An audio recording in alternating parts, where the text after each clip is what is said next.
Hello, BookTube. Well, as you can see, let me use the tripod to show you, the Bean and I are not at Hyde Cottage.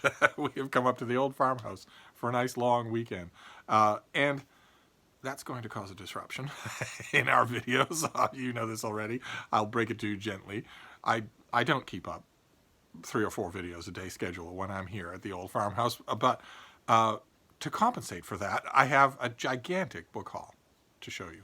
And I figured, at first I thought, well, you should break it up because it's going to be a long video. But then I thought, no, it might be the only video today. and I'm not going to be doing a Friday Reads or anything like that. So I thought I would just show it, the whole thing to you here. Because as soon as I got here, I went out and feverishly looked for books, which I do not need.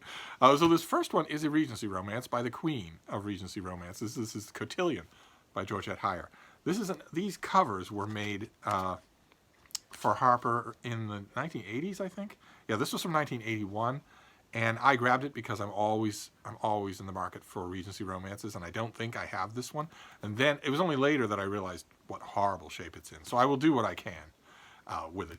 And this next one is much older and in much better condition. Go figure. And this is a classic. This is by Samuel Adams Drake. This is old landmarks and historic personages of Boston. I used to have all these old Tuttle paperbacks of Samuel Adams Drake, and I don't anymore, and I don't know why. This is the classic one, and this is just a flat-out reprint of the what I believe Jason Harrigan would probably know off the top of his head. I believe is a very rare hardcover. And this just has all the spot illustrations you could ever ask for of every single thing. You have to be a little gingerly with it. But I have read these books, his books, in the old Tuttle paperback so many times that I don't think I would need to read them front to back anymore. I think they would be sort of a spot thing that I would do. And this next one, I don't know that I will be keeping it, but I haven't read it since it came out, and I found it in a paperback. And needless to say, or maybe it isn't needless to say, if those of you who aren't familiar, these things were all incredibly cheap, just incredibly cheap. We're talking 25 cents a book, something like that. And this is by Ron Rosenbaum, who did a very good book called Explaining Hitler. And this is the Shakespeare Wars, all about the turf wars, the various textual editions and whatnot of Shakespeare scholarship. So not the sort of thing that I'd probably want to keep, but I haven't read the book. I think this came out 10 years ago. I haven't read it since then. This paperback has blurbs from every single person under the sun. This came out in 2006. Then this next one is a Penguin Trade paperback. I have had this many, many times, and every time I have it, I give it away because this is the answer. This is my foremost answer when people say, do you know of any really good, readable, one-volume history of the United States? And that's this. This is Hugh Brogan. This is a nice Penguin Trade paperback of the Penguin history of the United States. Sorry about the dodgy lighting here. We literally shopped until the sun disappeared. And this is just incredible, just incredibly good. As a one-volume history of the United States, just amazing. And then this next one is another institution of Boston, much like Samuel Adams Drake, only maybe even better known once upon a time. This is Edward Rowe Snow, who did a whole series of books about Boston locations. This one is the Boston Harbor Islands. This is his guide to the lore, the location, the natural history, the history of all the islands that dot Boston Harbor. And I believe this was his first book. Not this particular edition. This is just a paperback. And again, this is the sort of thing that's the glue has dried out. So this is another thing where I would have to read it gingerly. But I would consider myself lucky to find it at all. And it's been a while since I read the stories that Snow collected for this book and all of his other books. They're all incredible. All of his books are incredible. But The Islands of Boston Harbor is probably my favorite. I think I probably share that with a lot of people. And I found it for like a tiny amount of money. And then we have a UK trade paperback. So this one hits 2 sweet spots. It's not only a UK trade paperback, and I love those, but it's also a murder mystery. And I'm deep in the heart of loving murder mysteries. This is The Lighthouse by P.D. James in a beautiful UK trade paperback. So I grabbed that. I don't care if these things are paperbacks or mass markets. They don't have to be from the Brattles mass market mystery collection. And then this next one, I was kind of in the mood for something like this, but I confess that I was partially encouraged by my host, Mark Richardson at Richardson Reads, who has held these things up as great reading experiences a number of times, and I agree with that. And whenever anybody reminds me of something like that, I always feel a little bit foolish that I don't have an example. And I found one, and this is the Norton Anthology of English Literature. Great, huge beast of a thing that has a tremendous amount of stuff in it. Not only does it have an inset of color photography, which is kind of rare for these things, but also, I mean, the pages are a little bit wobbly, but I will fix that. But it also has a gigantic selection. This is what.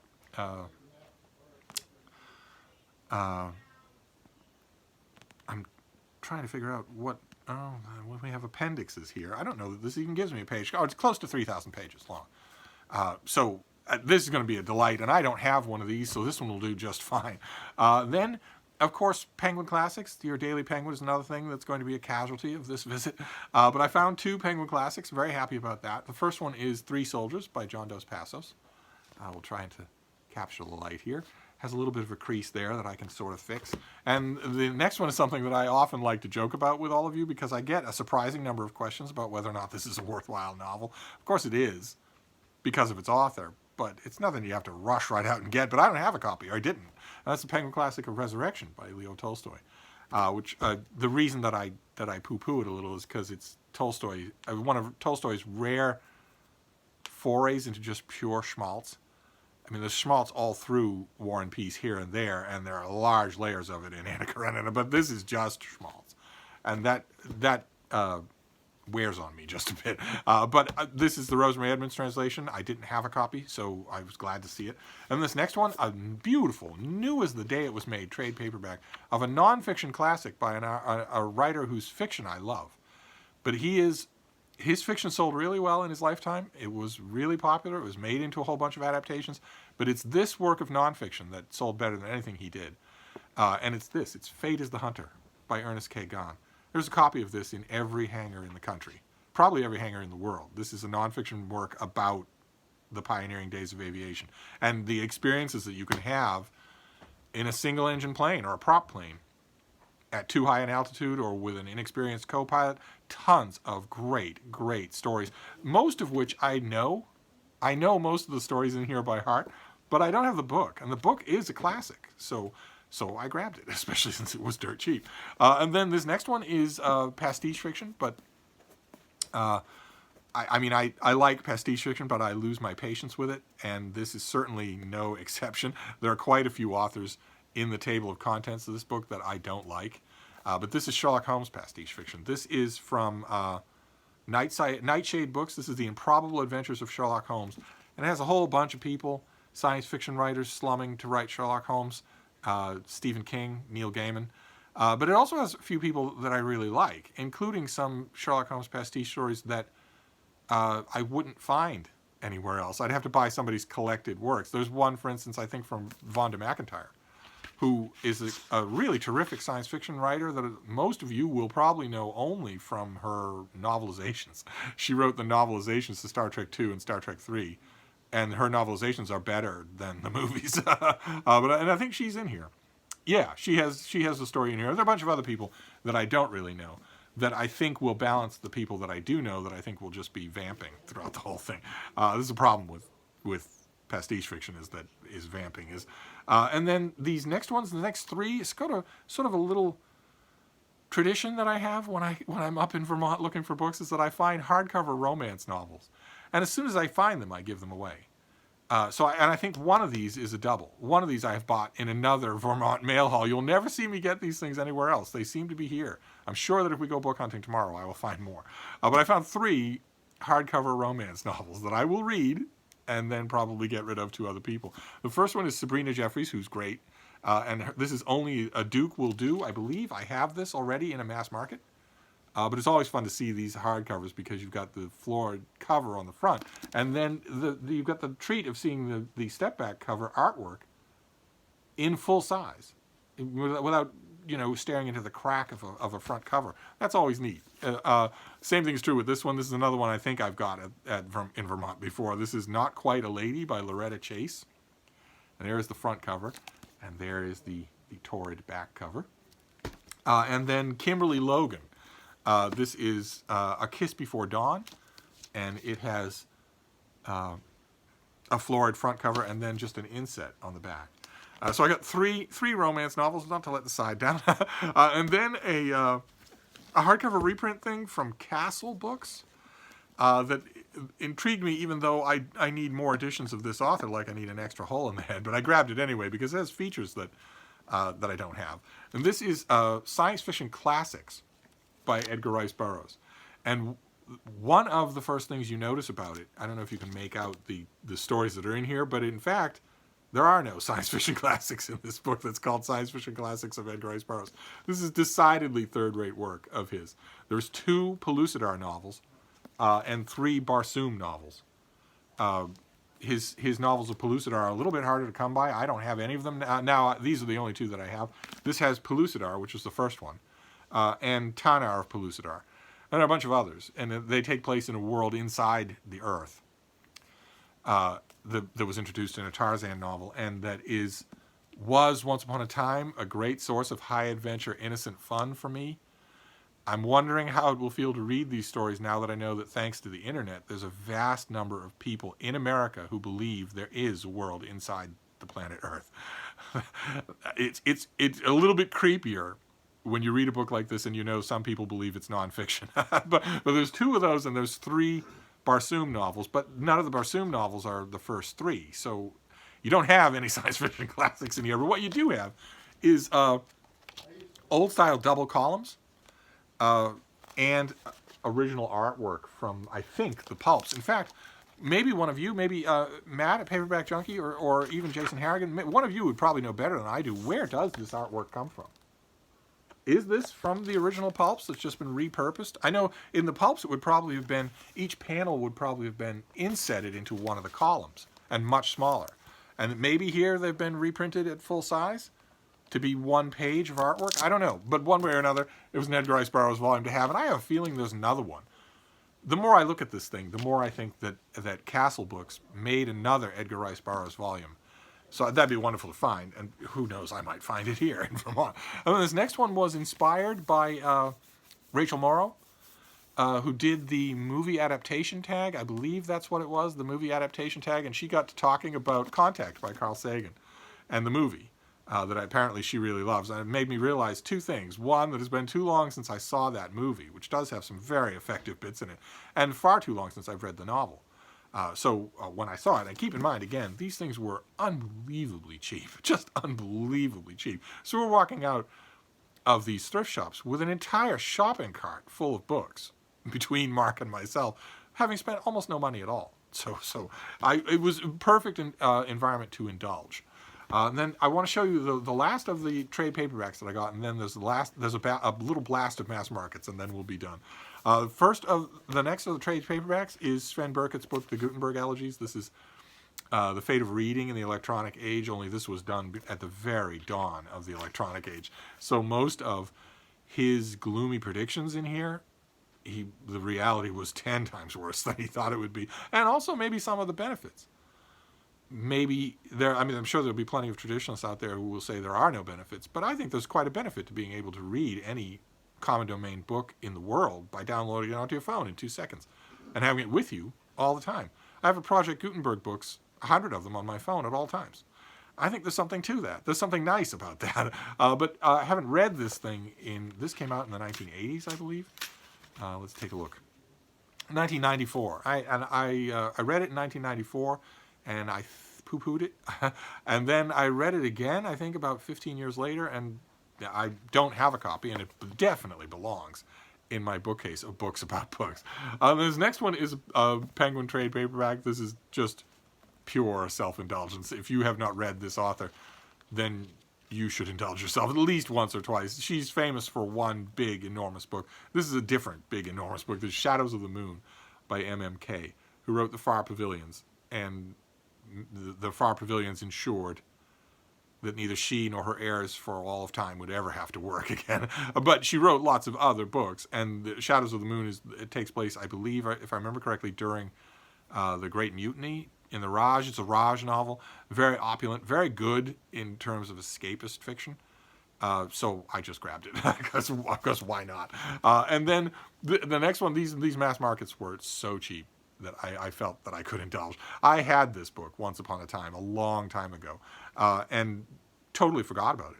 Totally forgot that I had it. Never been looking for it. Never expected to see it again. This is a retelling of the Trojan War by L.F. Lucky, called Beware the Horse. And it's a kind of a Clan of the Cave Bear type thing where the author tries to import some semblance of archaeology into the story of Troy and the Trojan War. And I seem to remember it being totally unsuccessful, just totally. But it's been forever since I read it, so I'll gladly read it again. And the same thing, oh my God, if it's been forever since I read that thing, it's been even longer since I read this one. Mark spotted this on the shelf and immediately brought it to my attention. This is from the Halcyon Day of 1974. This is The Bastard by John Jakes. And you can tell how old this book is because a huge number of printings of the mass market of this book were made with the miniseries faces on the cover. It was still artwork, but this iconic cover was redone to have, what's his name? I don't remember his name. The guy who plays Charbonneau. Some 1970s cutie pootie with Farrah Fawcett hair played Charbonneau in the miniseries, in the original Bastard miniseries, and the publisher went to press with 1 million copies of his face on the cover of the book. And this is before that. This is the printing. This did fine on its own. It didn't need a miniseries to be successful. The miniseries put it into the stratosphere. But this is an author I really like. He did a Roman historical novel that I wish I could find, The Man from Cannae, that was really, really good. He's done a bunch of other things. He did, I've mentioned on this channel many times before, his high fantasy Conan pastiche comedy called Mention My Name in Atlantis. That is really, really good. The humor holds up really well. But I have not read The Bastard in 30 years. I seem to remember, I read it when everyone was talking about it. I read it and remembered, the thing I remember from that is how disappointing I found it, how thin I found it, and how utterly predictable it is that Philippe Charbonneau meets every famous person or a person who's going to become famous in the American Revolution. I thought, what's the likelihood of that? That you stumble into a tavern, you get a little tipsy, and you realize the guy who's paying for your ale is Benjamin Franklin. And then you need a good lawyer. You know any good lawyers? Yeah, this guy named Adams, he's in the street over. It seemed to stretch things quite a bit for me. Now, in the hindsight of being 28 years old, I realized that's the whole point. That Jakes was probably having a good deal of fun writing an absurdist historical fiction. I know for sure that he could write serious historical fiction, so it's going to be a joy to go back and reread this. And then the last two books, look at this, we didn't do too bad. 20-minute video for all these, for 22 books. The last two that I got are mass market science fiction. This is an author I have praised many, many times, and these books I cannot praise highly enough. This is Sundiver by David Brin and Startide Rising by David Brin. Two great novels by this author. Startide Rising, I think, is his greatest novel. I also consider it one of the 50 greatest science fiction novels of all time.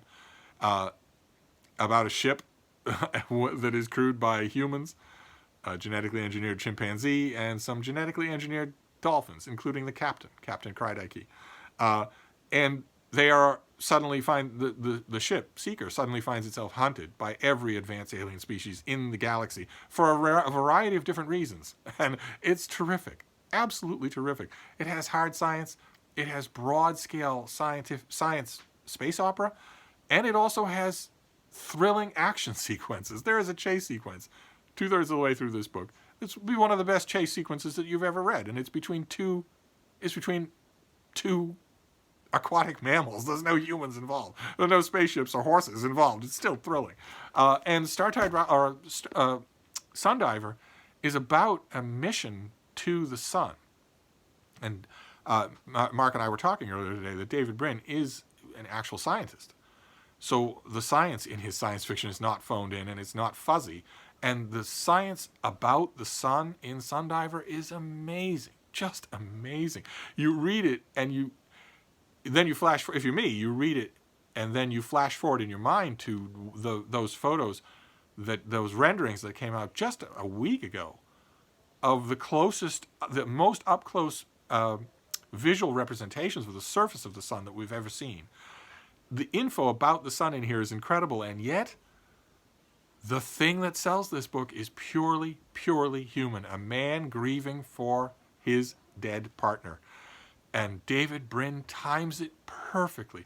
God, the number of scientists that you can get to write halfway competent science fiction, you can count on the fingers of one hand. To get a scientist who can also write drama this affecting, oh my God. He doles out the tragic end of that relationship very carefully, piecemeal throughout this book until the payoff line at the end, and it'll just slay you after all this time. This came out in the 1980s, I think. 1980, yeah. So, and these two, you never see these. These are not in print anymore. Nobody makes science fiction mass markets anymore, and these things are as new as the day they were made. So I was very happy to find them. And there you go. 20 minutes long. That was a huge, huge secondhand mail haul for Friday. And we're not done. There's more secondhand shopping to do. So I'm going to adjourn for now. But I will see you tomorrow, and we will have more to talk about then. Thank you, BookTube.